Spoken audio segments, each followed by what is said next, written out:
Bale, good morning mga paps. Ito yung ating motor. Ayan, sabihin natin siya ng pagkakape. So, ito.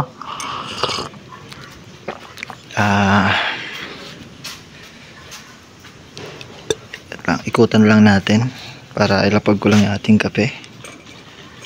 So, yun mga paps. Ito siya. Ilang araw ko na itong hindi nagagamit. Alam nyo kung bakit. Simula nung last vlog ko dun sa post ko sa video, hindi nga ito nagagamit kasi nagkaroon ng issue. Yung issue nito mga paps, ito, mapapansin ninyo, nabasag. Yan. Kaya yun, sa mga nagbabalak na kumuha ng ganito ni Motorstar, yan, yung sports look ni Motorstar is payo ko sa inyo, ang unahin ninyong bilhin na accessories is yung tail support. Bali 3 or 4 na araw na itong hindi nagagamit. Ayun, 4 na araw na dahil dito. Sa oras na masakyan pa to mga paps is may tendency bumigay na. Mapapansin ninyo. Yan, bali umorder na ako sa ating kapwa Motorstar user mga paps. Yan, siguro bukas or the next day nandito na yon.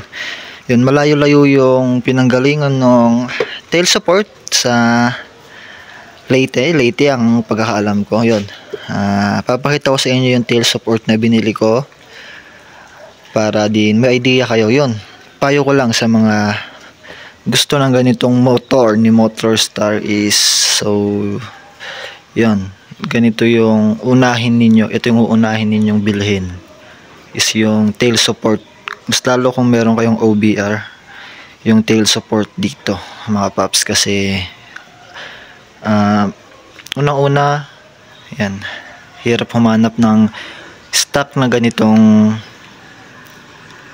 fairings. Tapos yun, mahal din.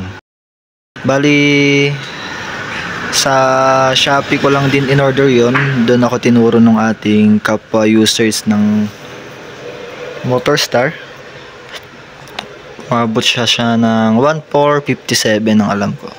So yun, inaantay ko na lang sana dumating na bukas para may kabit ko kasi bababa kami ni Mrs. ng Nueva Ecija. Tapos yun, sa mga nagtatanong ng aking phone holder, nito yung ginawa ko sa phone holder ko, kung mapapansin ninyo. Yan, ganyan. Sakyan natin para makita ninyo. So yan, parang pag nakaharap ka is okay, goods na. Pwede mo rin siyang iikot. Ganyan. Ganyan yung pagkakabit ko sa phone holder mga paps. So yan, yun lang mga paps yung pinaka-update natin sa ating motor. Yun lang yung pinaka-update natin. So yan, abangan ninyo yung ating next video.